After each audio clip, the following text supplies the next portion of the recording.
Audio Jungle.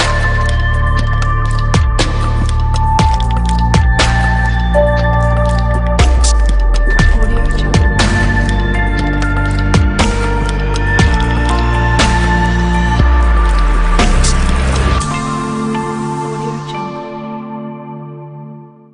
Audio Jungle.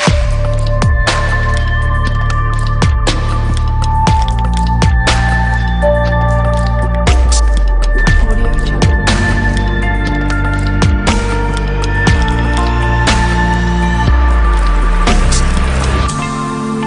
Audio Jungle. Audio ñu ngi leen di Jungle. gërëmaat bu baax ci ànd beeg Sans Frontières TV am mbégte dellusiwaat ak yéen ci beneen jotaayu Actu Sans Frontières bëgg a waxtaanee réew mi ak tolluwaayam ma am nag tey mbégte mu rëy dalal ci honorable Mayabé Mbaye député la ci assemblée nationale bokk ci parti PASTEF bokk itam ci ñi ñuy wax magi PASTEF honorable ñu ngi lay nuyu ma lay gërëm bu baax ci wuy si bi dalal ak jàmm. waaw auzu billahi mina shaytaani rajim bismillahi rahmaani rahim wasalaatu salaam ala rasulillah ñu ngi lay fay Fatou di nuyu auditeur ak téléspectateur audition Sans Frontières Sans TV Frontières TV di leen ñaanal yàlla defal na jàmm amiin yaa rabbi. waaw di ñaan rek su fekkee mën ngeen ma ko may ma def benn précision bu tolloog ni sëñ Moustapha Sy Abdou dama jot vidéo bu nu dagg ni ma ko percevoir ma réagir en conséquence mu def nag effet bu rëy saaga yi bare na menaces yi bare na mais saaga tiitalu ma jaaxalu ma menaces yi tiitalu ma biig nag ma am ku ma waxanteel ci ay taalibeem suñu wax ñagas na trop waaye lu mu ñagas ba ni nu teqali ko neexul sax mais daf ma bàyyil benn kàddu bu important mu ne ma dañuy jël kàddu génne ko ci contexte am jox leen ko ngeen di def ay conneries li ñu teqali ko sax neexul mais quand je suis remonté ci sama nekk ma ni waaw est-ce que duma dem vérifier ji li muy wax ma dem wuti ba jot kàddu gi dans son intégralité ma déglu ko dégluwaat ko je me suis rendu compte bon gré mal gré il avait raison dagg-daggu vidéo yi dafa génne wax ji de son contexte beaucoup de choses qu'il avait dites ba tax na may réagir di ko interpeller quelques questions leur réponse était dans la globalité man nag quand j'ai reçu la coupure j'ai pris la responsabilité de commenter donc quand j'ai su li mu wax dans son contexte je me suis rendu compte personnellement qu'il y a eu erreur de ma part donc war naa mën a reconnaître cette erreur. Oui, c'est un acte de grandeur. Et du yem ci simplement reconnaître sa erreur kenn mënatul dabu yàqu-yàqu bi mais may retirer tout ce que j'avais dit à propos de cette affaire je retire intégralement tout ce que j'avais dit à propos de cette affaire et je demande à tout ce qu'il avait publié mes propos là de retirer dans le net ces images en retour nag il me faudrait l'humilité après avoir reconnu cette erreur de présenter des excuses mënul ñàkk au marabout Sëñ Moustapha à ses disciples et à toute la Oumma Tijaniya donc après avoir vu ces paroles dans le contexte qui donne un sens à tout ce qu'il a dit je reconnais une erreur d'avoir commenté un bout de vidéo donc il y a eu erreur je retire tous mes propos et présente mes excuses à tout le monde loolu moom je tenais à le dire et à le préciser merci beaucoup. am na solo honorable jërëjëf ñu la ci njukkal ndax li nga def acte de grandeur la du ñëpp ñooy juum di ko nangu. juum nangu ko dafa bokk ci liy wane matuk nit ki nga doon donc loolu ñu ngi la ci ndokkeel bu baax di wax effectivement ne parfois loolu dina am na ñu ñuy daggee kàddu dafay génnee mbir mi ci contexte am et ñaare bëri na lu muy jur ci ay erreur c'est de la manipulation comme ni ñu koy waxee. En fait, alors celui qui l'a fait, je me suis rendu compte hier qu'il n'a fait que de la manipulation. Et il m'a eu. Il a fait de du la yow kese parce que vidéo boobu ñu ko xool ñu bëri. Non, de la façon, dañu jàpp man ne mënuma waxal keneen. oui. Il a fait de la manipulation, xaw ma kan la. Et il m'a eu. Mais nag xëy na il ne pouvait pas s'attendre à ce que je fasse une déclaration pareille. bu réitérer ni juumte am na jéggalu am na sëriñ bi taalibeem yi umma tijaan ya. jërëjëf honorable Mayabé Mbaye alors ni ma ko waxee yaa ngi bokk ci magi Pastef bu weesoo sa casquette député ci assemblée nationale yéen magi Pastef honorable bëggoon nañu xam ban taxawaay ngeen am ci li sénégalais yi dund jamono yi weesu peut-être ñu nekk ci ba léegi mooy li ñu tuddee crise Sonko Diomaye lan moo ciy seen taxawaay ban rôle ngeen ci am. waaw joué dañ ci un rôle xam nga da nga wax crise le mot crise sax dama ko doon dindi je parlerai de différent. ok et surtout politique. Spécialement politique et totalement politique parce que sur le plan gouvernemental loolu am entaché wul en rien seen liggéey ci gouvernement je les en félicite te di leen ñaanal yàlla mais xam nga mag bi Pastef koo xam ni da ngay prévenir di wax ak di yedd du chaque fois da ngay mën a communiquer on a été obligé de communiquer récemment mais avant cela bi mbir yi soogay am il y a plus de 6 mois avant même la sortie du président Ousmane Sonko à King Fahd Palace ñun bi ñu rendre compte que ni am na ay wax yuy jóg si la ñu jóg waxtaan ak kilifa gu mag ni ko coow bii day bu jëmee kanam fa mënu jëme du baax sunu jàngat nag mooy présidence dafa amul mag primature amul mag assemblée nationale amul mag te ñetti institution yooyu bu ne assemblée nationale am nay mag mais bokkuñu ci bureau de décision. oui. comme man mel ni yow ak doyen àll mën nañ ko assurer. c'est ça. waroon nañu am naatangoo yu nekk primature ak naatangoo yu nekk ci 15 jours yu ne ñuy daje di tànn di lux mboot suñu paree ba waxtaan ba dajale kenn ku ne dellu replier avec ton leader wala ton chef nga waxtaan ak moom mën na atténuer lu bari mais j'ai comme impression que ni kin ko waxal doxalu ko wala boog bu ko doxalee il l'a pas réussi mais boobu doo mën communiquer mais li ñuy dox ci suuf bari na mais bi nga xamee ni mënuñ jote ci loolu lenn rek lañ jote dem ci ki nga xam ne moo ñu yëlif muy El Malick Ndiaye ni ko nag nous revenons vers toi pour wax la ne la pour toute chose nous sommes là prêts tu peux te baser sur nous pour def loo xam ne mag war na ko mën a def ñu waxtaan ci waxtaan bu laat mu accepté ko ñu dem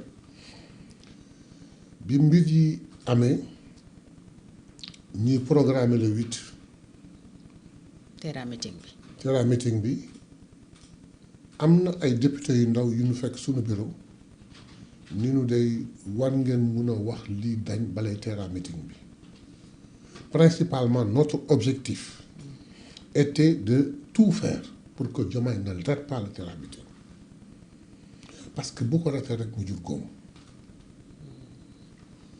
on était en pleine session budgétaire c'était difficile on avait que le dimanche pour nous reposer on a dit li ñuy dox nanu seeti waajur yi ñu jàppale nu comme Ousmane waajuram sore na mën nañu ko jot téléphone mais comme kii waajuram sorewul war nañu mën a taal oto bi dem toog waxtaan ak moom def nañ ko mu dem toog waxtaan ak moom. waajur wu góor bu président. waajuru président bi il nous a très bien reçu. nous avons très bien causé parce que boobu lañ ci doon séntu mooy xam nañ ni bañ fa yeggee président dina ko yëg lan fa wax président dana ko yëg donc lu rafet kese lan fa waxante ci sunu yoonu ñibbisi ñu ni président de wóor na ma ni yëg na sunu ñëw léegi nag nous étions le dimanche et le terrain meeting était le samedi bindu audience xaju fi nous allons nous reposer le lundi mais dès mardi on va essayer de voir Macbour la on va forcer la porte et aller à la présidence le président je reconnais ce jour de mardi il était le matin très tôt à kii centre Abdou Diouf il est venu et il y avait des gens qui l'attendaient mais man dama jàpp ni malgré ça un Mayabé Mbaye ak un Alla Kane ñëw ba à 20 mètres de ton bureau loo jàpp war nga mën a ñëw may leen sax 2 minutes ça suñu point de vue rek la. recevoir leen kon.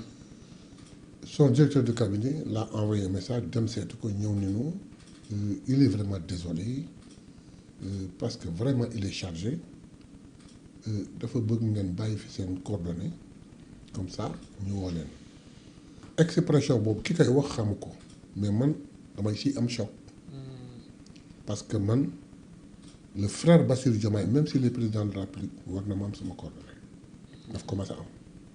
yéen a bokk parti. lu may laaj di ma coordonnée non avant parti. ñun ñaar c'est avant le parti. ñu bokk impôt domaine. bokk lu bare.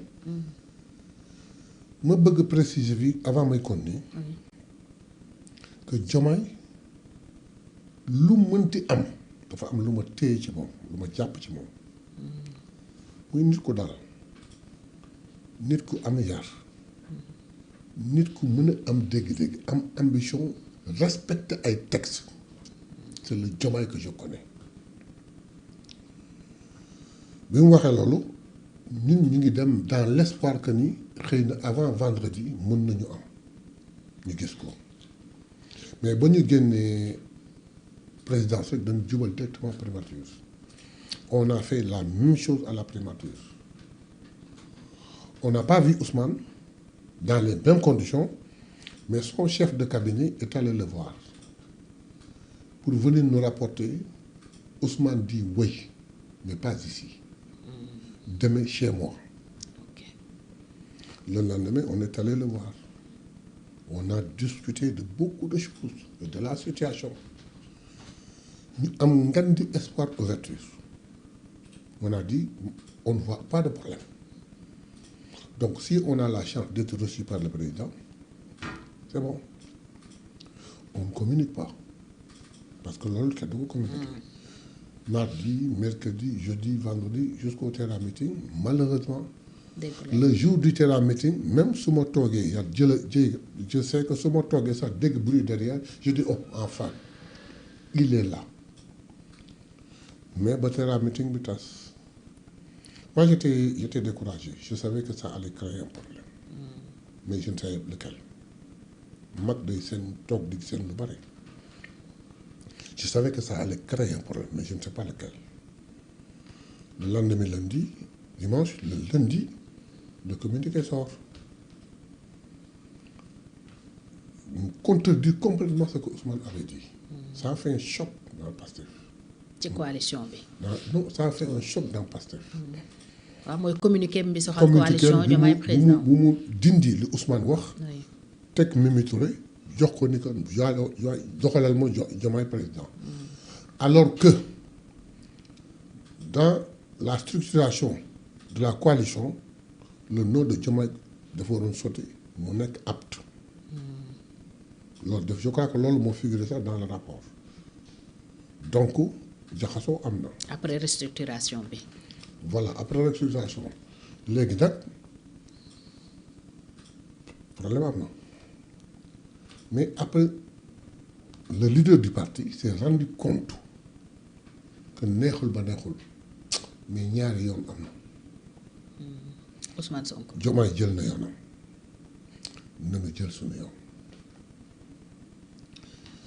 mais ñun suñu yoon bi ñu jël du yoonu toppandoo du yoonu rivalité yoon la boo xam ni ban koy tëgg Diomaye ko tëgg en tant que secrétaire général il faut ma fàttali ko nit ñi parce que ab dañuy wax ni dañu jël suñu yoon pour faire la massification afin d'atteindre 1 million parce que dañu bëgg contrer Diomaye président c'est une erreur Diomaye quand il a été nommé au poste de secrétaire général ci xarañam ak waxam il n'a pas supporté que Pastef n'ait pas un fichier pour mën a xam ñaata yi la am il a demandé d'arrêter la vente des cartes il a demandé d'arrêter tout et on va recommencer à zéro on n'a pas eu le temps xeex bi jàppal fii demal maintenant ce n'est qu'après on pouvait toujours ne pas communiquer mais les interpellations dafa bari magi Pastef loo leen di jariñ noo leen seetaane ba lii am loolu la ñëpp di wax. très bien et là moi j'étais obligé en tant que responsable de magi Pastef le coordinateur de donner des explications pas toutes les explications mais de montrer que mag wax na waxaat na jéemaat na mais lii am na ok léegi nag sama problème moo doon wax li nga xam ne mooy dëgg parce que ci coow li on me dit magi Pastef da ngeen war a def une médiation c'est le mot qui me gêne. médiation. oui. pourquoi mu lay gêner. il n'y a pas de médiation il n'y a pas de différence entre Ousmane Sonko kii ñoom ñaar nii. non. kon luy problème bi. le problème mooy dans la globalité ensemble nous avons bâti un programme élaboré un chemin une route dans laquelle nous avons mis l'espoir du peuple notre détermination notre conviction l'espoir du peuple avec un programme très alléchant Ousmane Sonko war ko guider. mooy le projet. très bien mais à un certain moment par des entrefaits de Macky Ousmane ne pouvant plus mu geesu y avait Birame Souleye Waly Matar Sène la dame là nu mu tudd sax sama jarbaat y avait Abass Fall mais y avait tout le monde mais c'est tombé et avec mérite sur Diomaye Diomaye war a conduire le projet nous nous rendons compte à tort ou à raison quand je dis à tort ou à raison parce que man amaguma version Diomaye que Diomaye dafa nekk di dévier un peu des principes et des choses qu'on avait tirées. lan lañ koy reprocher concrètement. jël côtoyer déglu ak gëm ñoo xam ne bu seen pexe juboon du falu ñu bëgg ko élargir séparer ko ak Ousmane seen jëfin yëpp loolu la seen waxin yëpp loolu la seen doxalin yëpp loolu la ñu prévenir Ousmane wax en tête-à-tête Ousmane wax en témoin Ousmane wax avec ki ñu faral avec le conseil supérieur ñëpp dégg mu ni nag dox naa benn étape bi c'est le moment que yéen ngeen xam ni lii la. mais ba léegi sénégalais yu bëri honorable xamaguñu dëgg luy problème bi et y a des spéculations xam nga ko duma la ko yëgal. ñu bëri ñi ngi wax ne bon peut-être il était prévu li ñuy wax protocole du Cap Manuel que Diomaye jiite quelques mois bàyyi jox Sonko. problème mu candidature la. Les Sénégalais, en tout cas dans leur majorité, ne sont pas encore édifiés. C'est pas du tout ça. Sur ce différend. Et c'est pas du tout ça. doo xam exactement le problème on peut le toucher du doigt. Ousmane waxu leen ko. Mais si tu prends les propos de Diomaye, j'ai fait 10 ans pour élire quelqu'un, il m'a élu en 10 jours. Donc il accepte que c'est Ousmane qui l'a élu. Il l'a accepté. Il ne l'accepte plus. Ah non, il ne l'accepte plus. nangootul moom ne ñëpp ki mbokkam nee nañu Ousmane élire kenn moom moo élire yàlla mooy élire moo ko élire avec ses mérites. loolu dafa déranger Ousmane Sonko. Non, pas du tout. Ok. Pas du tout. Je veux un premier ministre très fort. Super fort. Super fort.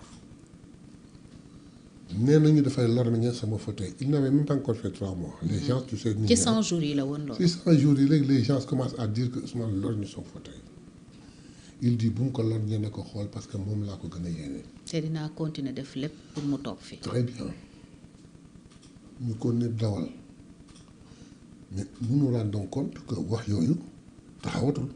lan moo ko wane. nekkatul ci yoonam. lan moo wane ne nekkatu ci. bien il y a 2 faits yoo xam ne c'est les faits majeurs de la promesse la première xeex bi ñuy xeex yépp li may nit ñi ñu ñëw gëm ñu ànd ak ñun te jàpp ci mooy dañu wax askan mi ni leen seen alal ku ci lekk sax 15 te moomu ko dina ko yàbbi. reddition des comptes. jërëjëf ça tarde personne ne comprend jàppal kii bàyyil kii mais c'est le président de la République il doit pouvoir lancer des mécanismes pour lesquels on fait une reddition juste des comptes. mais justice xam nga ne am na fu muy yegg dafa am moom boppam. très bien. le temps de la justice n'est pas le temps vous des informer politiques. la justice c'est des prérogatives la bokk mettre les hommes qu'il faut à la place qu'il faut. assises yi ngeen njëkk a def loolu ngeen ci très bien génne.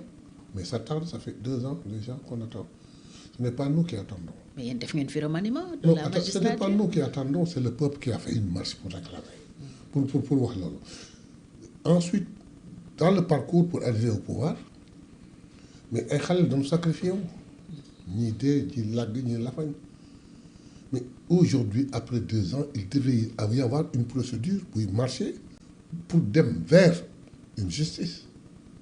pourtant nee nañu justice a ngi ci de. mais su si justice nekkee qui peut me dire un seul acte bu mën a wane ni justice mi ngi ci. ah honorable xam nga ne yenn saa yi instruction dinay am te nit ñi duñ ko yëg. amul dossier bu fi am fii Sénégal. amul en instruction te nit ñi xamuñu lan la ndegam bu la juge bi dégloo sax PV bi génn ci mbedd bi.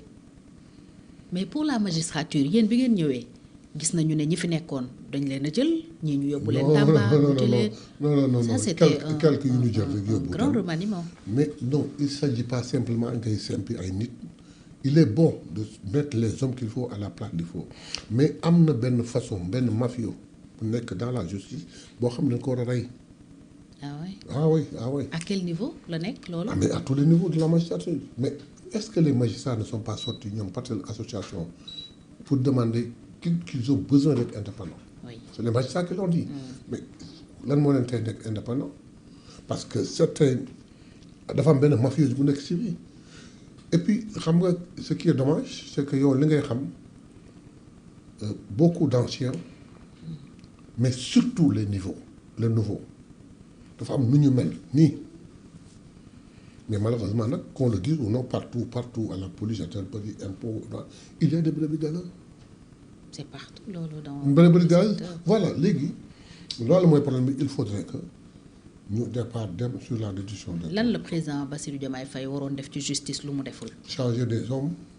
changer ñan par exemple parce que changement am na. mais dans toute la justice mettre dans toutes les structures les hommes qu'il faut oh écoutez justice bi fi nekkoon ña fa nekkoon daan def lu leen neex pour prendre un exemple 2000 personnes xaleel nga jàpp rek uniquement yóbbu chez le juge mandat de dépôt yooyu mandat de dépôt tout ce système là il faut le dégager. mais bi ngeen ñëwee changer ngeen procureur. mooy le maître des poursuites. on a changer ngeen doyen des juges d'instruction. mais ça n'a pas marché. ah mais ñi fi nekk yéen a leen tànn taxul ñu sentir en rien mais vous avez dit que il se pourrait que ñu nekk ci oui mais ñun on n'a pas senti une seule chose bu ko ne ñu ngi ci. kon yow nangu woon ne le temps de la justice n'est pas le temps des politiques nangu loolu. très bien une bonne parce que question. yéen a ngi ci temps politique. mais dañu doon wax ne la justice en son temps. Une très bonne question. Oui. Je vous réponds par les propos que j'apprends au président de la République, qui a dit dans sa sortie devant les juges, il faudrait que la justice marche au rythme du peuple. Oui, il faut que le temps de la justice soit le temps du peuple, Oui. parce qu'il rend justice au nom du peuple. C'est le président qui l'a dit. mu ne peuple bi sax dafa am droit wu def pression. Alors ci justice ñu bëri reproché woon ko loolu parce que la justice quand même warul subir xam une nga quelconque pression. il y a eu 3 étapes. La première étape, c'est vient des députés qui, devant le ministre de la Justice, lui ont mis la pression entre guillemets. Il dit je n'accepterai jamais qu'on me pousse à mettre la pression sur les juges. Je ne le ferai pas. des juges du siège. D'ailleurs, je remarque qu'ils font un excellent travail. ba nit ñi wax ni mu tontoo député yi neexul mais à la sortie des procureurs, je vous rappelle la fameuse sortie là où ils ont dit les gens se sont rendus compte qu'ils n'ont pas communiqué mais ils faisaient un excellent travail. Mu calme. Le président Ousmane Sonko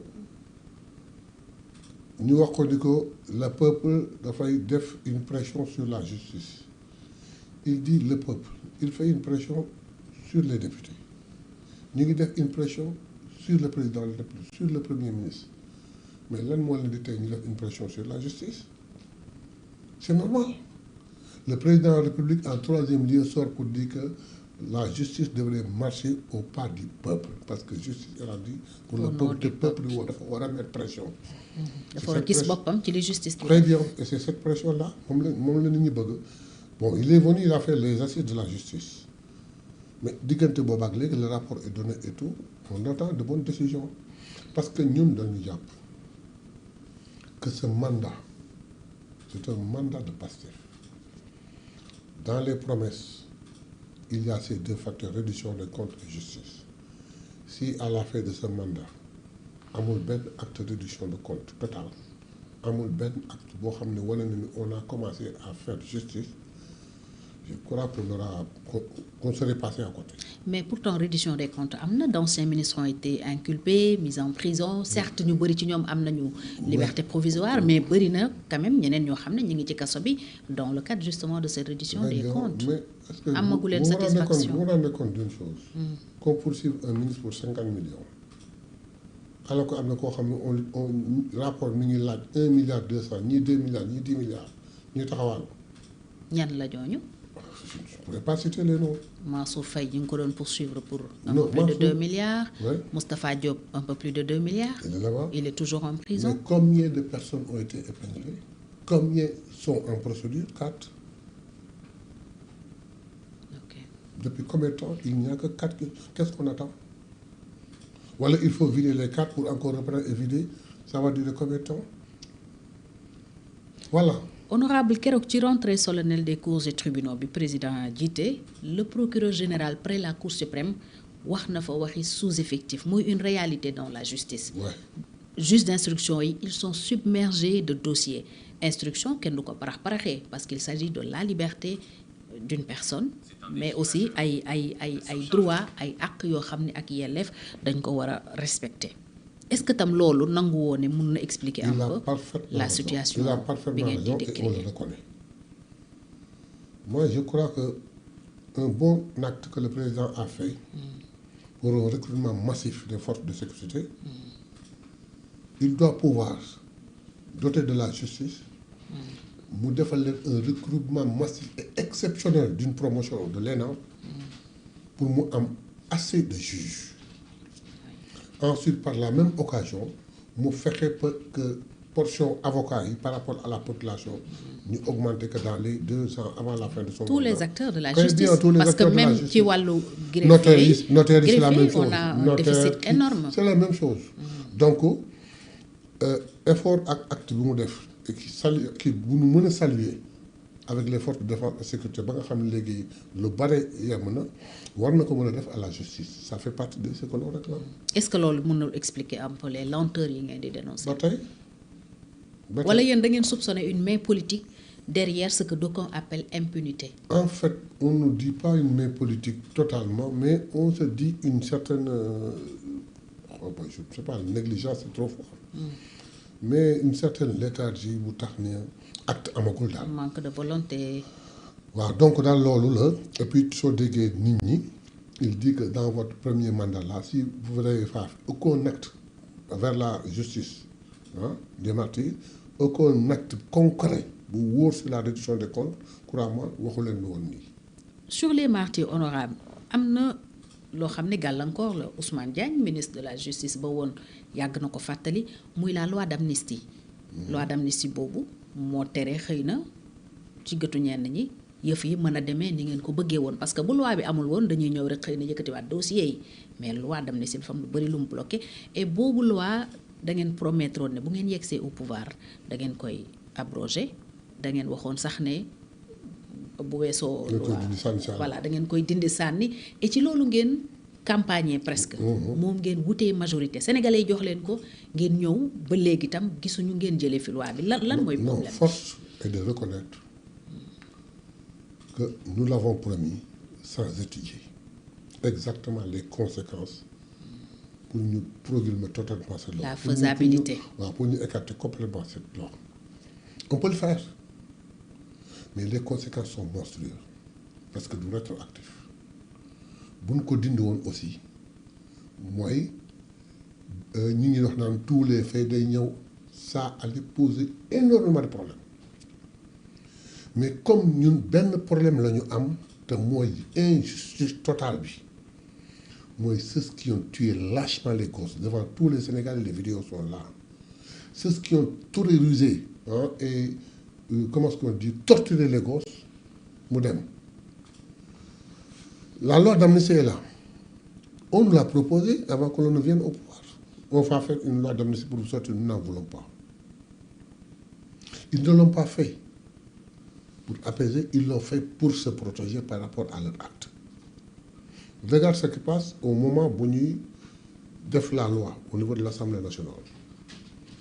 Birame Souleye, alors, le président du groupe parlementaire, a dit au ministre de la Justice, Madame la ministre, wax ma ni ma dans cette loi alors qu'en commission discuté nañ ci mais dañ ko rëbëx mu dem en plénière kasa bu ñu bëggee part sur instruction du président du parti Birame Souleye ni ko wax ma ni ma torture bokk ci wax ma ni ma rey bokk ci. nous votons la loi des crimes bokk nous votons la loi.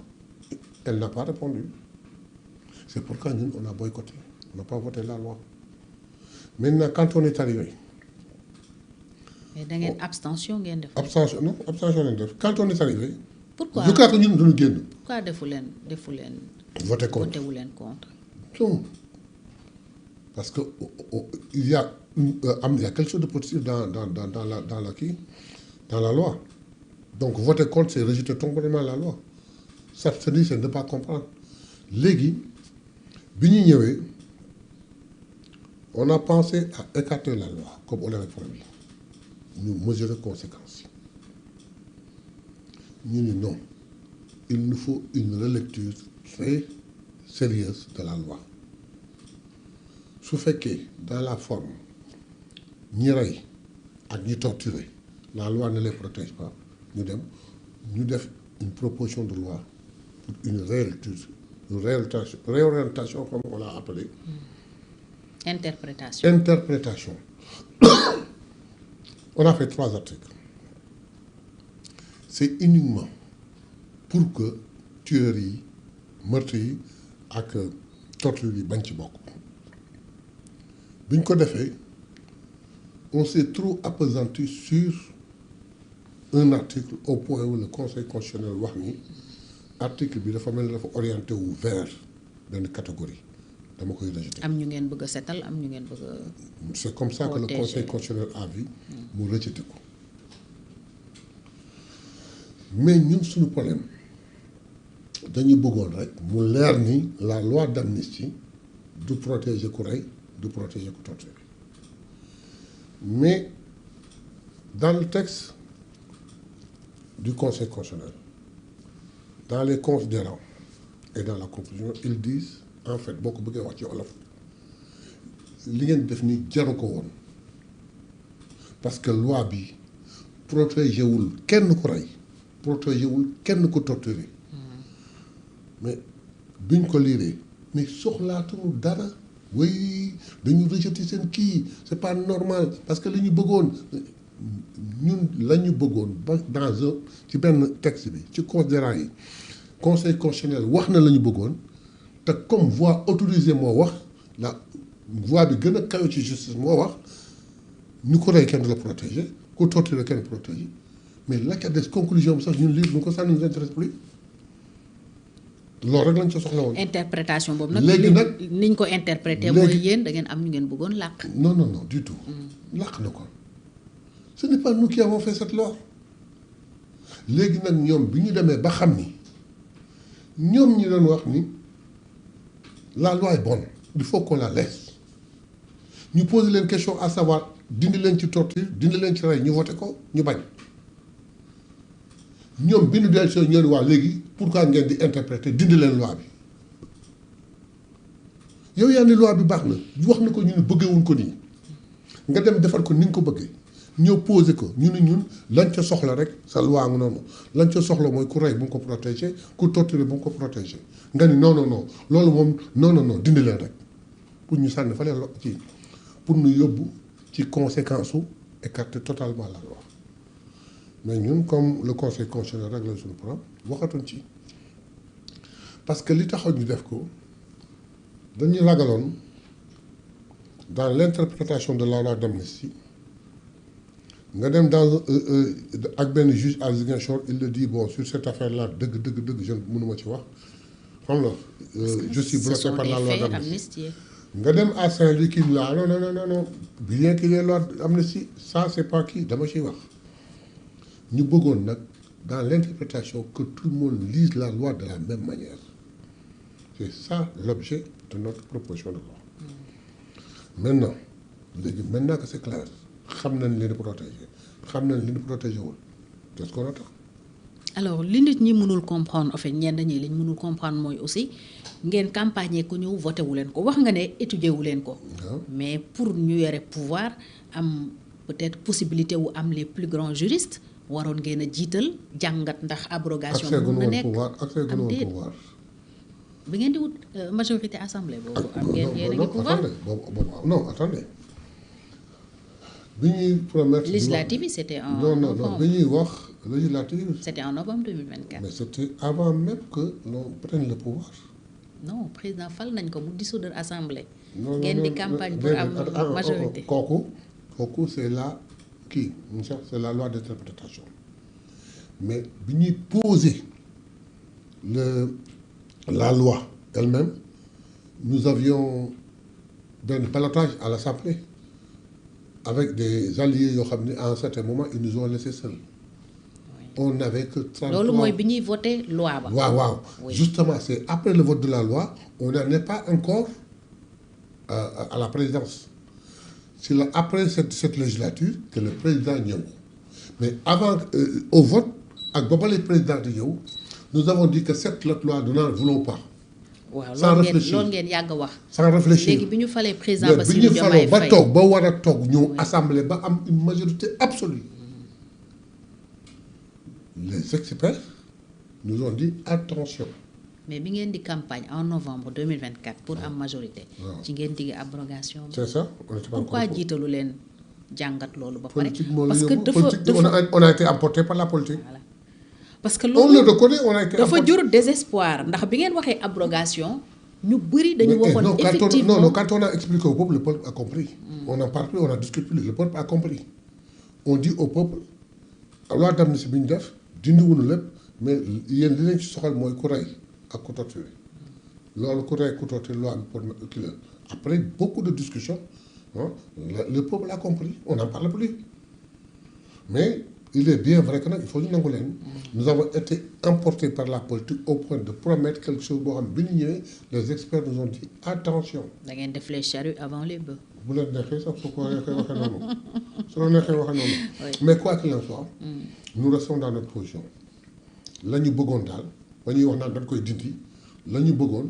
c'est parce que ñun dañu jàppoon dans notre esprit que ñoom ni ñu ko tëggee ils ont dañu couvrir lépp c'est pourquoi ñu bëggoon dindi lépp parce que bu fekkoon couvrir na lépp si la loi d'amnistie dafa couvrir tueurs yi ak kii mais crois-moi dañ koy dindi sànni saala mais d'ailleurs on nous a dit que dans les règles internationales aucune loi d'amnistie ne peut pas. munoo jóge ci lu sedd dem ci lu tàng. yooyu yëpp booba ñun on était en pleine guerre on n'avait même pas le temps de réfléchir xam la ñu ngi ñuy jàpp fii ñu ngi ñuy tëj fii ñu ngi ñuy kii fii ñu ngi clamé nii tas suñu parti fii mais on faisait de la politique on faisait des déclarations mais on n'avait pas le temps de nous concentrer et de réfléchir.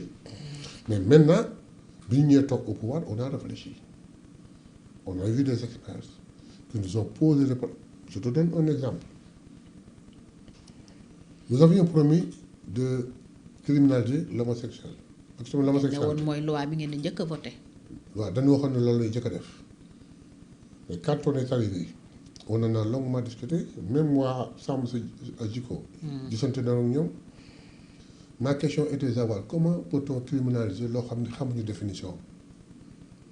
Qui peut me dire exactement ce qu'est l'homosexualité? Toutes les variétés yi ci nekk ah xam nga ñu Sénégal lu ñu xam góor jigéen rek la ñu xam.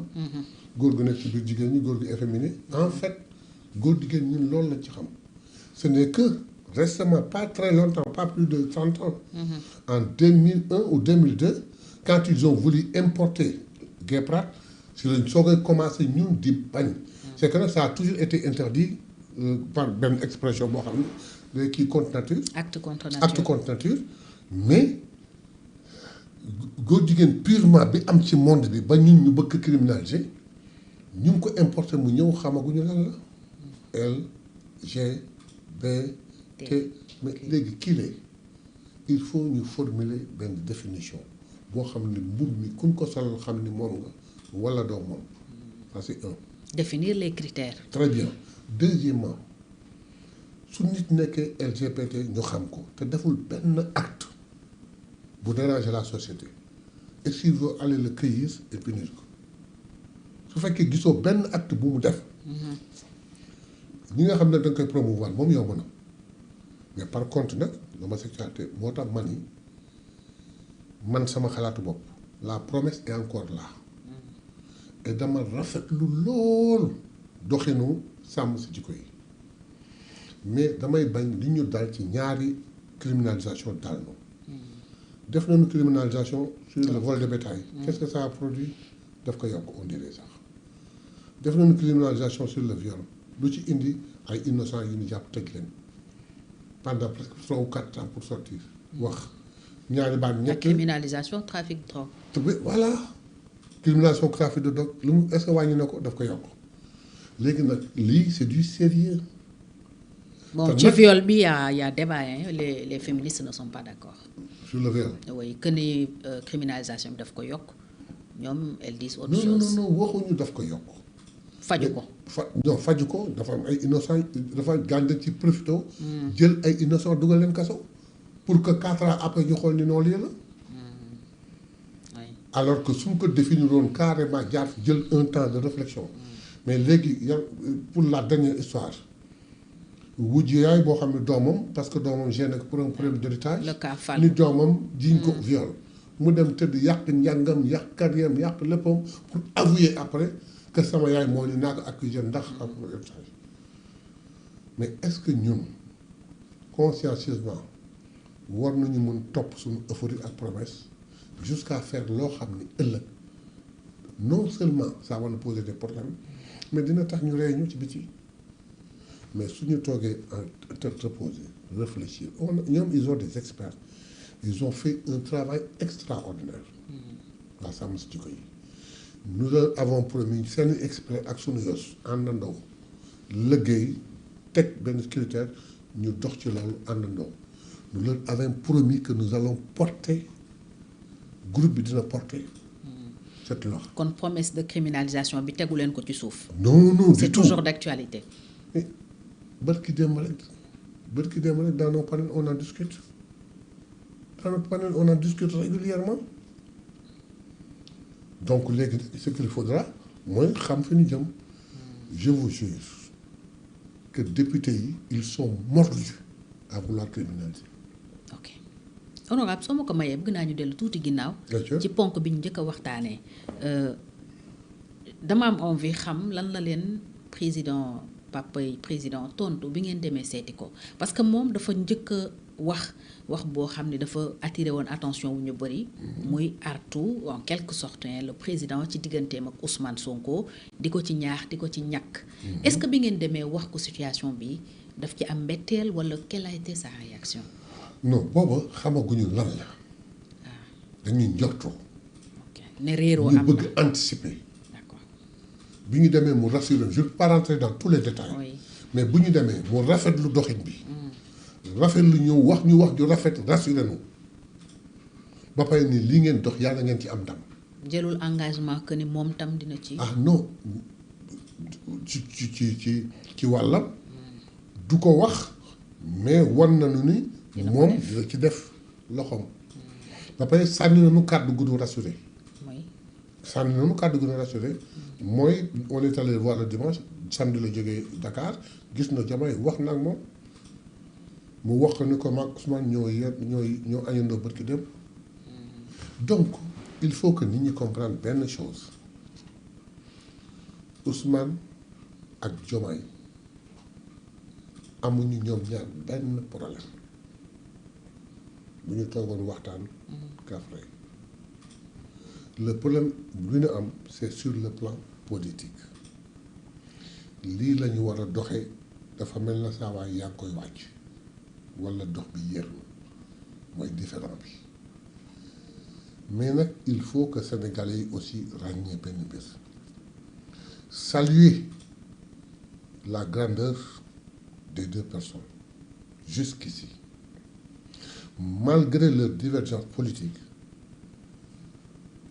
teindrul en rien la bonne marche du gouvernement chaque jour parfaitement son pourtant am na ñu wax le contraire bi Ousmane Sonko jëlee congé beaucoup n'ont pas compris. Bon, tu sais, on ne peut pas se fier à ce que les gens sénégalais disent.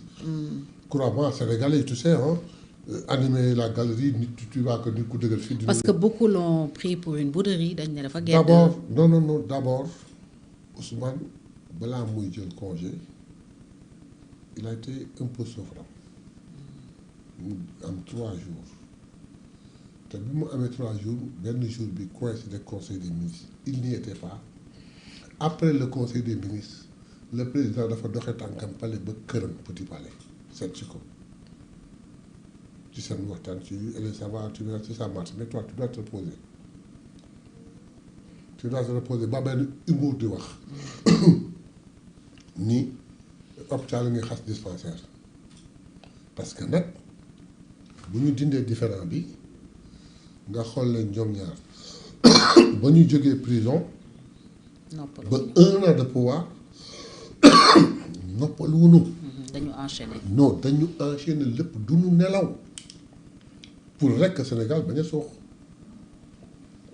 donc différent bi rek c'est uniquement dans le cadre politique yàqul ci seen amitié dara. loolu ba kañ walla jàppoo ne lu mu yàgg-yàgg mën na indi. xam nga ba kañ. problème institutionnel parce que crise politique en général mooy nekk crise institutionnelle.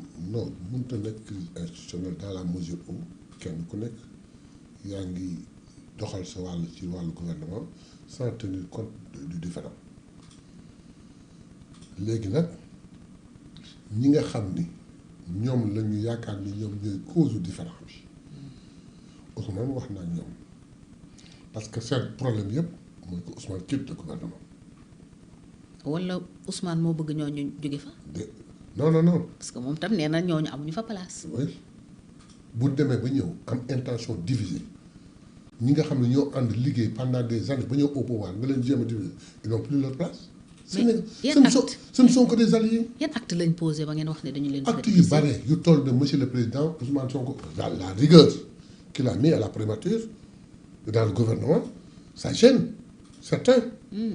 Au point de dire certaines décisions mais monsieur le président c'est vous le président de la République ah Ousmane se compose léegi nag genre wax yooyu léegi nag le problème qui se pose ñoom il pense que suñu laalee orgueil Ousmane il va démissionner te ñoom dañu jàpp ni bu Ousmane écarté woo ñu am ci Diomaye li ñu bëgg dans mes émissions aux abords de mi-2025 je disais que ni ils ne connaissent pas Diomaye. Le Diomaye que je connaissais ak fullaam ak faydaam écarté Ousmane Sonko taxul am ko tey nag genre du wax dëgg yàlla mais loolooy problème Ousmane leur dit que jàmbuma fenn je reste d'ailleurs bi ñu gagné législative yi mais ñoom ils ont jubilé dans le cœur comme quoi voilà alhamdulilah Kim Taï doit dégager aller à l'Assemblée nationale mais c'est après mille réflexions que Ousmane a dit non je reste à la primature parce que bu demoon tey lii ñuy jooy daan fi gis lu ko raw. ci bonne gouvernance moom laa ragal. mais de toute façon avec la présence de Ousmane ak la confiance de Diomaye ça marche bien Ousmane ni demuma fenn à moins que Diomaye toog ba ni vraiment je suis désolé mais rends-moi ma primature ma jox keneen Ousmane ñibbi si ñu toogaat defar suñu parti mais je crois pas que ñu àgg foofu.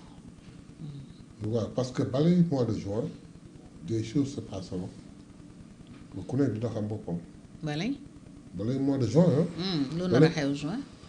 non c'est-à-dire que ñi jël seen yoon ñu ngi massifié wu ñu ngi dajale ñu ngi bokk. sur instruction du président Diomaye. certain bien sûr léegi nag ñooñu dañu xam seen bopp ñun ñu ngi bëgg 1 million d'adhérents actifs.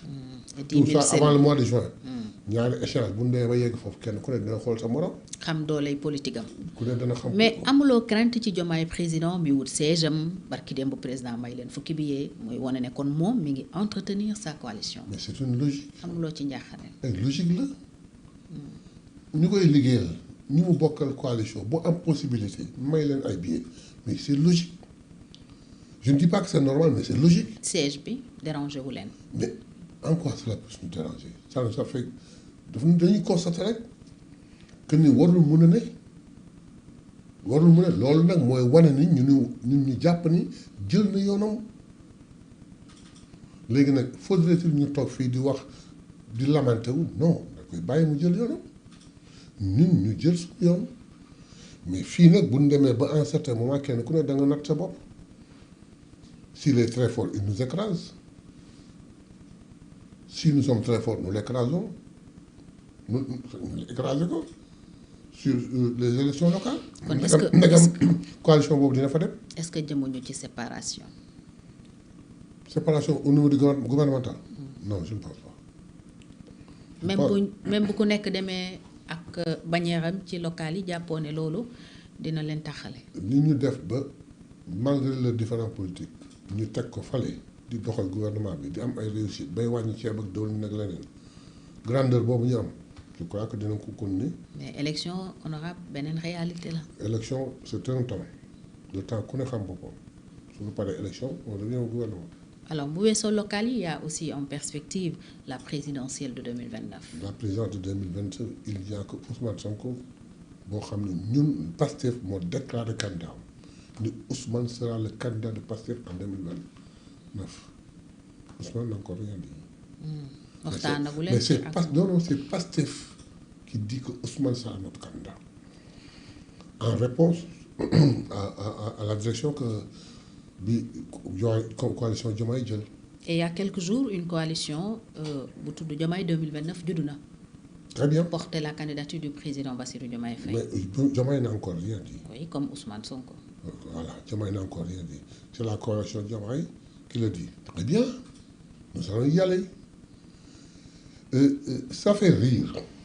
ban scénario la ñu war a. ça fait rire xam nga ça fait rire si on va au Sénégal jusqu'à ce que le parti au pouvoir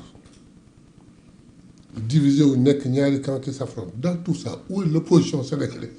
waaw loolu moo tax ñu bëri jàpp ne sax deal la. dire comment. que bon ñoom ñoo créé bipolarité bi pour écraser l'opposition parce que quand même il faut le reconnaître depuis bi coow li jógeeg léegi on ne parle que de Diomaye et Sonko Pastef Diomaye président opposition moom effectivement dafa réer ci biir coow li. je ne pense pas. non c'est des soupçons et yu ñenn ñi am ne c'est une stratégie politique. je ne le pense pas. Très sincèrement je ne le pense pas. Il y a un problème. Ousmane est très stratège mais à ce point de faire un deal. benn stratégie politique non les histoires de deal Diomaye que je connais du ci dugg Ousmane que je connais du ci dugg. bon deal c'est trop fort on dirait stratégie. non stratégie. bon oui stratégie mu yem ci ñoom ñaar sans que quelqu'un d'autre ne le sache. mais yow bon bu dee xam nga li leen boole donc. mun nga wax man mënuma xam. mun nga wax ndax stratégie bureau politique instance supérieure xamul deal. Parce que dans les débats qu'il y a dans le bureau politique, et tout est pensé sauf un deal. Voilà. est-ce que 2029 tam bokkul ci problème bi parce que le bureau politique du PASTEF bi mu demee palais président recevoir ko bokk na ci liñ ko laaj ndax da ngay nekk candidat en 2029. Non, on ne lui a pas demandé. Ah oui? J'étais là-bas, on ne lui a pas demandé ça. demoon nga.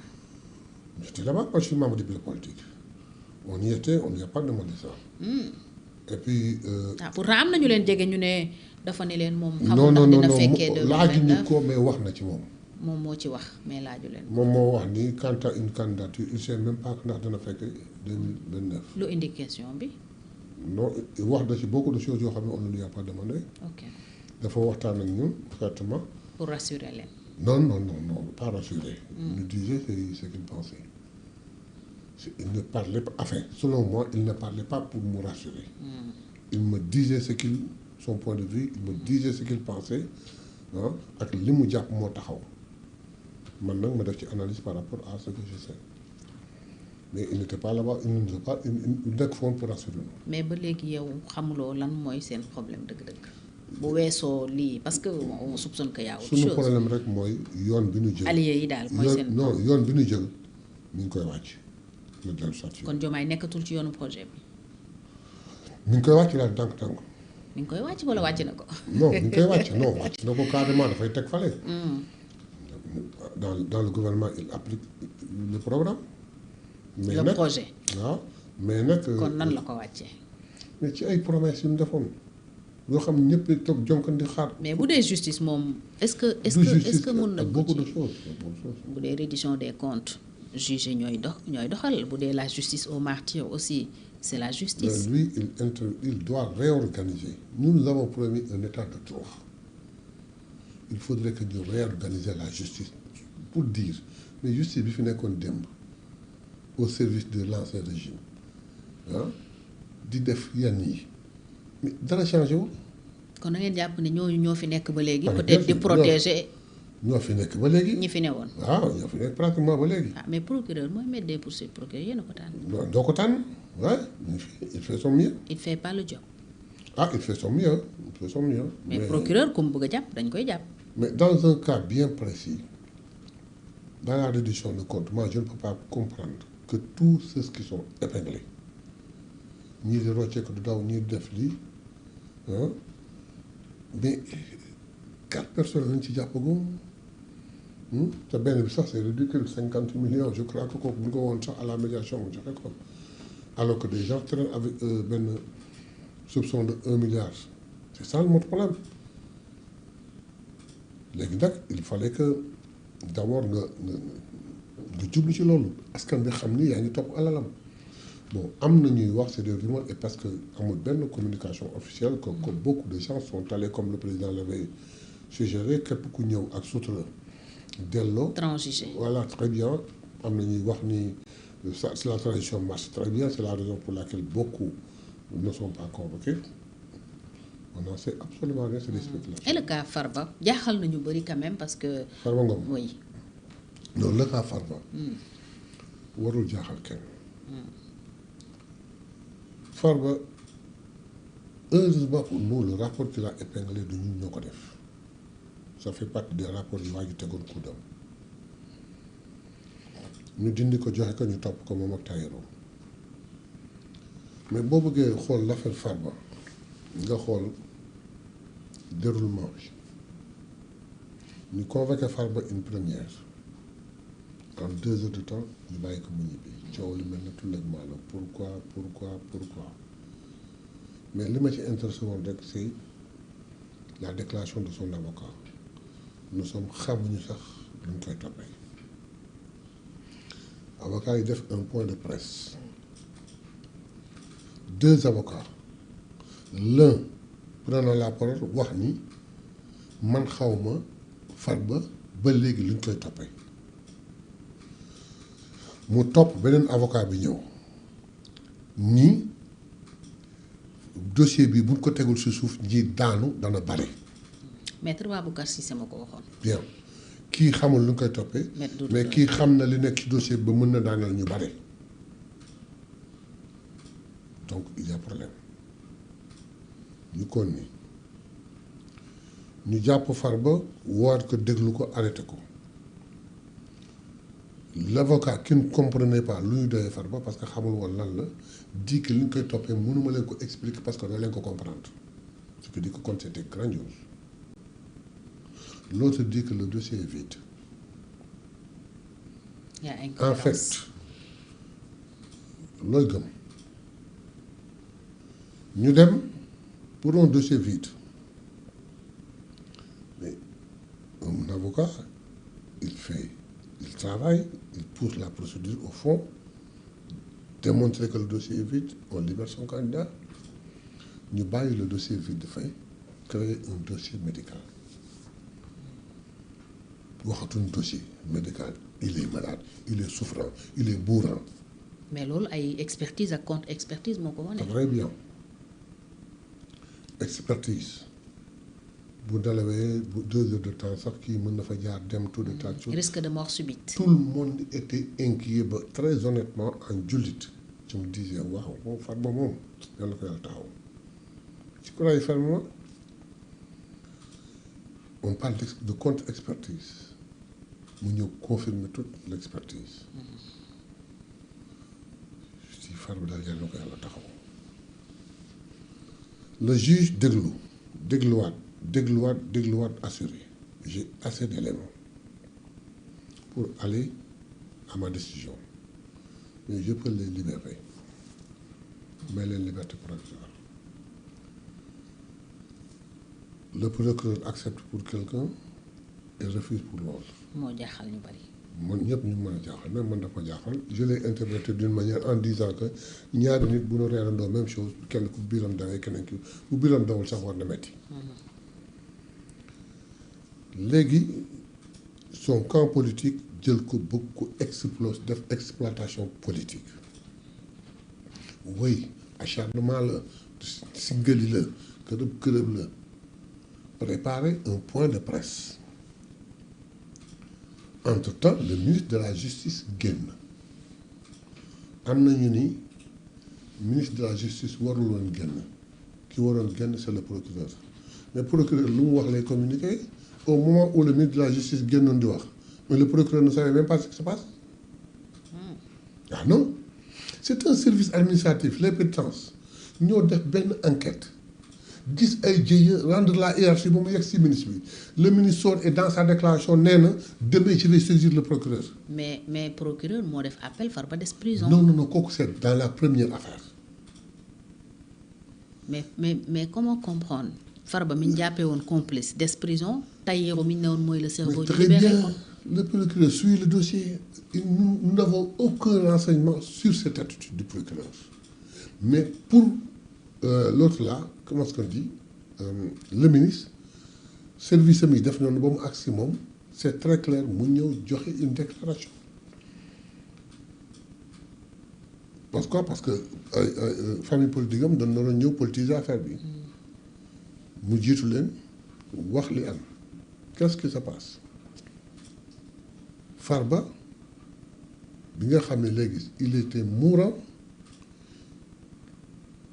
mais xaalal nañ ko pavillon spécial ci waxu Cheikh Bara Ndiaye ba ñaar yoo xam ni ils étaient réellement malades nekk fa on les a dégagés pour le mettre à l'aise mu nekk seul dans sa chambre di vivre comme un pacha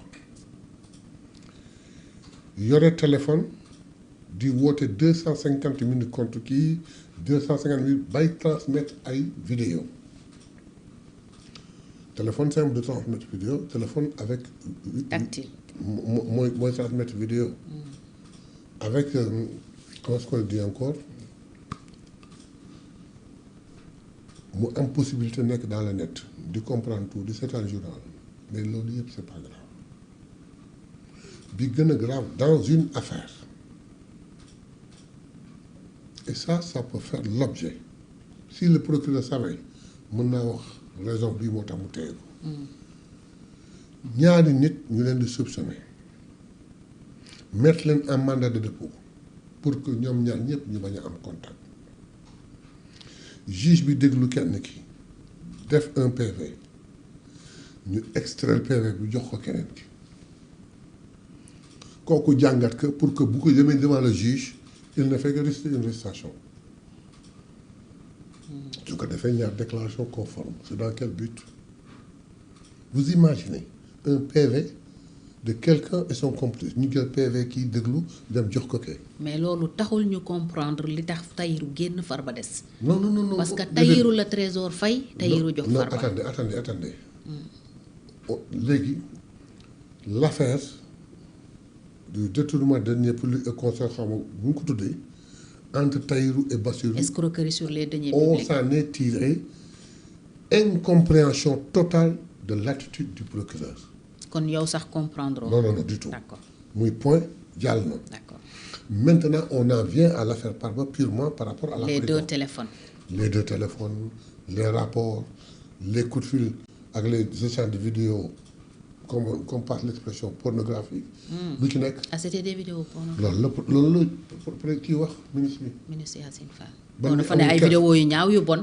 non wax dëgg yeggul xamuñu ndax c'est des vidéos pornographiques. non enfin man on peut retenir que c'est moi ça. c'est ça que je non comprends. ñu bëri kay loolu lañu C'est ça que j'ai tiré compris comme lu tax ñu naan ko da nga ñàkk kersa ak da nga ñàkk kii parce que noonu la ko waxee mais li ma ci gën a jaaxal mooy dafa am attitude yoo xam ni une personne mourante du ko def lu nekk ci vidéo yi jësal say dans les communications suñ demee ba xam diggante moom ak kenn temps bi ñu waxtaan ak ñan la waxal France Maroc États-Unis je ne sais pas où Bangladesh xaw ma fan mais loolu yëpp garaawul bi ci gën a garaaw mooy avec les transferts d'argent il parvenait de la prison à recevoir et à transmettre l'argent et c'est ça qui est grave.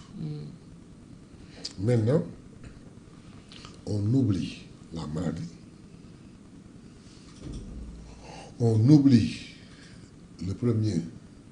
la première chose on vient à la dernière pour dire que dañ ko signaler que taxaw c'est des détails. mais même dernière affaire bi procureur topp ko ci. waaw procureur xamagul. bi ñu ko déféré. ce n'est qu'après le lendemain. oui. que le ministre a saisi le procureur transmettre que juge bi déglu na ko. mais procureur n'a retenu aucune charge. non mënu ko. le substitut mënu ko. il est couvert par une immunité. keroog assemblée justement bi ngeen waxee da ngeen di daje ñu bëri dañu njoxtoon ne dossier Farba lañ fay. non dossier Farba jotagul ko. ba fii ba toog nii xam nga. amagoo ay information le président de l'Assemblée n'est même pas encore là il est en voyage. ok donc mun na am dossier baa ngi di ko xaar dina. amoo ci ay écho. awma ci benn écho. que immunité parlementaire am mun nañu ko mais yëkkati mënu am sans loolu. nécessairement dina ñëw pal bu fekkee la procédure daa continuer il faut nécessairement mu ñëw mais jusque là où je te parle man personnellement xaw ma ni dossier bi agsi na assemblée mun na am nag comme le président de l'Assemblée nationale était hors du pays mun na mi ngi koy xaar bi. mais avocat mi ñun li ñu wax mooy le procureur n'a retenu aucune charge daf leen ne rek bu leen soxlawaatee dina leen woo. mais avocat yi loolu la ñuy wax quand tu veux savoir une vérité sur une chose ne demande jamais à un avocat ils ont raison le procureur n'a pris aucune charge mënu ko loi permettre ko il va falloir ñu lever ci immunité pour mu soogee mën a teg charge ci kawam attendons que bu defee l'immunité on va voir donc les avocats ont raison mais loolu c'est pour brouiller l'opinion comme ils ont l'habitude c'est pour brouiller l'opinion et seen job là parce que l'avocat son problème est que mu sauver la tête de son client en semant le doute pour que le doute profite à son client c'est normal il faut le dire. alors coowal Sonko Mame Mbaye Niang honorable lan nga ciy xaar. lan ci xalaat. lan nga ciy xaar mi ngi bëgg révision procès bi. oui. à quelle fin. mais pour wane ni man li ma waxoon dëgg la du ma fen. amul problème éligibilité bu posé wu non. non ça n'a absolument rien à voir.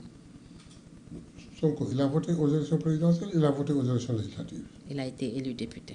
alors donc amul problème éligibilité mais dossier bi dem na ba àgg dernière étape ñu wuute ko. rabat d'arrêt ñu wuute ko mais un nouveau élément est sorti quel est l'objet de la plainte daf ma sosal nee na rapport amul maintenant rapport boobu ñu wax amul ba mujj sax ñu ne am na mais rapport bi tey justice mi ngi koy utiliser di jàpp ay nit donc kay le problème est clair léegi nag Sonko veut te da nga fàtte ni 200 millions ci loosam 200 millions mi ci loosam léegi non il faut non seulement rétablir la vérité annuler cette étape de 200 000 mais surtout chercher à être indemnisé. Il a subi beaucoup de empêché que mu nekk président empêché que mu nekk candidat ak leneen bu la ko indi ay problème yëpp Mame Mbaye Niang doit répondre à ça. Ensuite il y a beaucoup de fonctionnaires yoo xam ni justice interpellé leen ils ont fait un faux témoignage ñooñu ñëpp doit payer. Le gars de l'IGE à qui on a demandé il dit il n'a jamais eu de rapport alors que le rapport était là. Pourquoi? Parce qu'ils l'ont fait disparaître. Mame Mbaye Niang nee na rapport boobu Cheikh Diba moo ko signé. amoon na ñoom ils aiment trop la diversion. Argument yoo xam ni dafay yomb trop quoi ils aiment trop la diversion. Un rapport c'est un rapport. Cheikh Diba un rapport c'est un rapport. Il a été épinglé. Mais d'ailleurs pourquoi il a fui du pays? Il réclamait ses 200 millions. Pourquoi ñëwul leen ci 200 millions? mu daw bi nee na parce que bu toogee fii kenn du ko jox liggéey. Ah parce que ñun ñoo ko jox liggéey.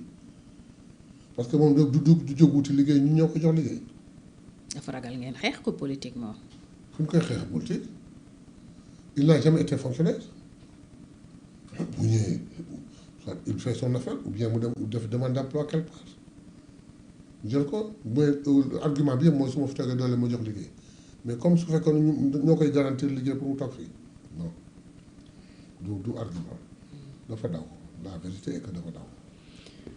Honorable su fekkee Bassirou Diomaye Faye président de la République dafa décider représenter wu en 2029. il sera ridicule. lan la Pastef di def. bàyyi ko mu nekk candidat ñu considérer ko comme un adversaire dans la légalité ñu battre ko. Ousmane Sonko nekk candidat moom. Bien sûr à tout Ousmane Sonko en tous les cas. day nekk candidat il sera candidat. Pastef l'a déjà choisi. donc su Bassirou le dernier mot ne lui revient pas parce que li mu mujjee wax ci journée des martyrs bi mooy élection bu fi am su ma bokkul man la neex on peut sous-entendre que élection mun na ñëw donc il décide lui-même de ne pas se présenter. non xam nga loolu mi ngi am bi problème yi amee. vous vous rappelez là-bas Arena il a dit après les mandats de Diomaye. Dans ses expressions il dit après les mandats de Diomaye. On était dans l'allure que Diomaye def de kii. ñun ñëpp mandat. voilà c'est parce qu'il y a eu des entrefaits que loolu. ah kon moom génn na ci hypothèse boobu. il n'a rien dit c'est Pastef. ok qui décide. La masse mais pas du bureau politique du dara mais la masse de Pastef la base ñoo ni Ousmane mooy nekk candidat par A ou par B. Diomaye kay visiblement qu'il le veuille ou non. il est désavoué parce que Pastef moom defatuñu ak moom nen na. on voit des insultes des attaques ci réseaux sociaux yi surtout ba ci page présidence de la République. attaque on y insulte non, le président. attendez vous ne le prenez pas comme ça. Il parle en camarade de parti. Parce que Diomaye en tant que président de la République il n'y a rien qu'on puisse lui reprocher. Il est en train de faire son job. Le premier ministre est en train de faire son job, tout le gouvernement fait son job. Mais quand Pastef parle de Diomaye, ils disent pas monsieur le président, ils disent Diomaye, leur camarade de parti. On l'accuse d'avoir trahi. Le mot est trop fort pour moi. On n'en est pas encore là-bas. On n'en est pas encore à ce stade. Pour moi, hein. Donc le mot est trop fort, trahir, bon, j'aime pas trop utiliser ce mot. Je dis que il est égaré quoi. Il peut se retrouver. yéen a ngi continuer di ci dox. Oui, pas plus tard que tey rek maa ngi ciy waxtaan. maa ngi ciy waxtaan ak kilifa gu mag a mag a mag a mag ñu waxtaan ci échanger lu bare bare ba ma promettre ko ni que am na lu ñu war a recenser waat. On va encore essayer toujours essayer ba mu dem ba nga xam léegi on a constaté que ne mënatul nañ ñu arrêté. mais nag duñ ko communiquer.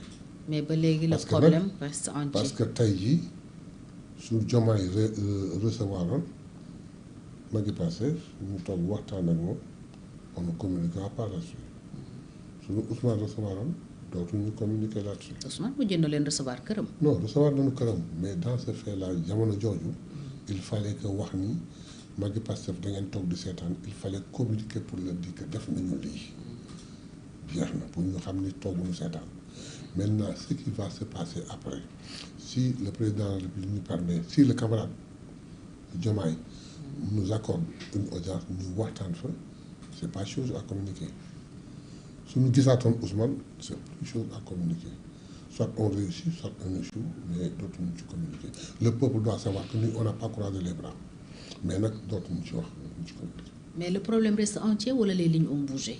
Les lignes ont bougé. Le problème reste entier. Rien n'a bougé. Rien n'a bougé. Que... Sinon ça s'accentue. Ah ouais. Ça s'accentue. Ça s'aggrave. De Diomaye président wow. à Diomaye 2029. Il y a progression. Mais Diomaye 2029 moom président waxagu ci dara. Non, attendez. Wala pour yéen loxoom génnu ci. Non, président moo ni kii defaral ma. Kooku du def lu président. Pour yéen c'est en direction de 2029. Mais moo ni waa ji defaral ma waa ji ni damay defal Diomaye président dem wuti siège ba mujj mu ñëw ni Diomaye 2029 Diomaye ni parti. 2029 ñeneen la. ah. ñeneen ñoo wax 2029. mais ci groupe bi la c'est une partie de Diomaye président on a compris cette stratégie li wóor boo woon mooy Diomaye dafa adopter la politique de Gaulle qui consiste à laisser faire si ça réussit après si ça réussit pas yi ci sama yoon naw ci ba suma ci wax mais lépp lu mën a am si Diomaye est président on va le considérer comme un adversaire mais dans la logique et dans les règles de l'art nous allons le battre. su boobaa moom collaboration bi dafay dakk. collaboration ban. au niveau du gouvernement. mais bien sûr bu ñu demoon ba àgg foofu. boo war a dem élection présidentielle. non mënuñu nekk dans le même gouvernement. scénario boobu su taxawee ci local yi du tax. non local yi mënu ci jouer trop. local yi mënu ci jouer trop. local yi il se pourrait que le premier ministre soit candidat. Parce que moi, je lui suggère d'être candidat pour reprendre Ziguinchor. Oui. Je lui suggère d'être candidat pour reprendre Ziguinchor. Et puis, c'est pas mon seul souhait, hein, c'est le souhait parce que de beaucoup, de 80% des pacifiants. Pourquoi je dois reprendre Ziguinchor? Parce que je dois reprendre Ziguinchor. Parce que il me faut prendre me lâcher. Après, alors que susciter un espoir, il faut qu'il ait la possibilité de relancer tout ça. Nous sommes renforcés par le programme Diomaye pour la Casamance. Donc, moi, je lui suggère d'être candidat en 2027. Honorable, loo bëgg a jeexalee. waaw sant bu baax a baax sant internet yi. waxtaan et revenir encore un peu sur l'affaire là. On a été induit en erreur. Nous avons commenté très durement. Nous nous sommes rendus compte de l'erreur et présentons nos excuses, nos sincères excuses, très honnêtement. loolu daal la ñuy wax di sant internet di leen gërëm di leen ñaanal yàlla. jërëjëf honorable Mayabé Mbaye bokk ci PASTEF nekk député à l'Assemblée nationale bokk également ci magu PASTEF amoon naa mbégte dalal la ñu waxtaanee tolluwaay réew mi ci wàllu politique notamment lu soxal seen camp ndax politique kenn mënu ko génnee ci réew mi ñi ko ŋànk tey ñoo incarné aussi les institutions yi doxal dëkk bi donc forcément tout est lié maa ngi lay remercier bu baax ci disponibilité bi. merci beaucoup. jërëjëf honorable ñu ngi gërëm ñëpp ñu doon teewlu ci réew mi ak ci bitim réew di leen dig daje ci beneen jotaay yu Actu sans frontières ak beneen gan gërëm Khalil mi ne woon ci régie bi jërë ngeen jëf.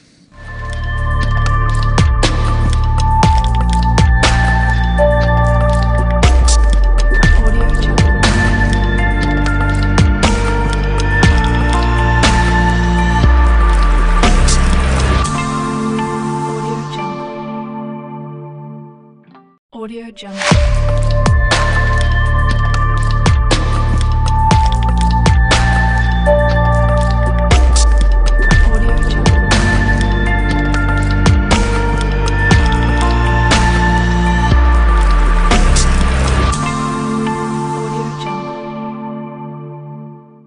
Audio Jungle.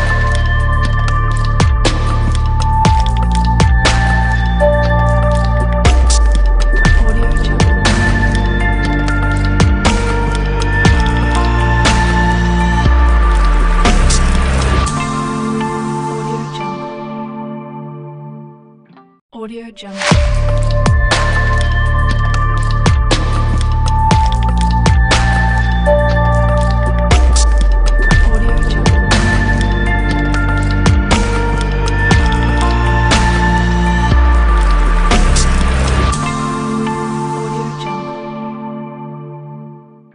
Audio Jungle.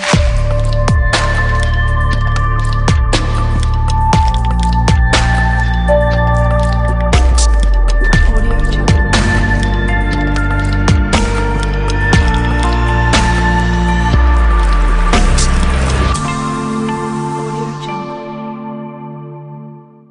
Audio Jungle.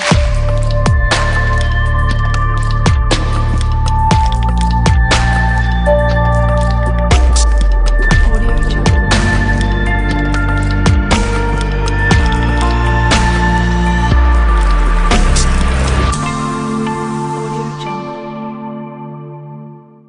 Audio Jungle. Audio Jungle. Audio Jungle.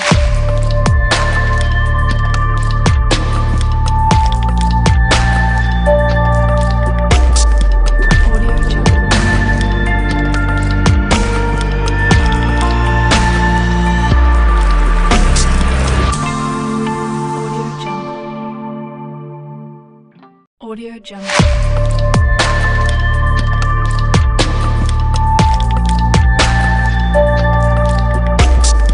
Audio